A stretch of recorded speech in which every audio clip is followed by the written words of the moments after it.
Hello, Genetics 311 students. Today we will be discussing this hypothetical developmental network. This pathway leads to the formation of spikes in certain cells of the ectoderm of the spiny beetle. Although certain cells of the ectoderm do not have spikes, some are smooth.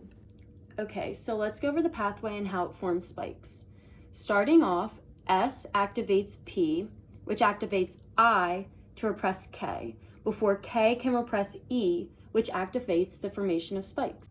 Now let's look at a few mutant strains and see if the ectoderm cells will or will not be able to produce spikes. First, what if we had a mutant P which is non-functional? We would have no P, therefore P cannot activate I to repress K. Therefore K will repress E, and E cannot make spikes. The cells of this strain would be smooth. Second, what if we had a mutant I which is non-functional? We would have no I, so like before, there is nothing to repress K. So K will repress E and cannot form spikes.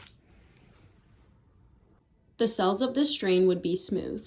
Third, what if we had a double mutant where I and E are non-functional?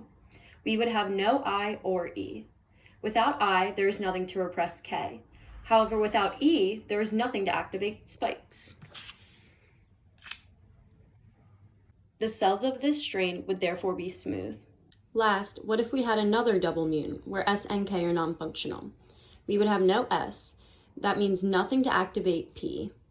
Without P, there's nothing to activate I. But no K, so nothing in activating E, and E can make spikes. This strain of cells would have spikes. As we can see, this hypothetical network does not always lead to the formation of spikes. Activation of genes in cells depends on if they are needed. A cell does not want to waste energy transcribing genes it doesn't need. For example, the cells on the outer backside of the beetle could form spikes to protect it against predators and its environment.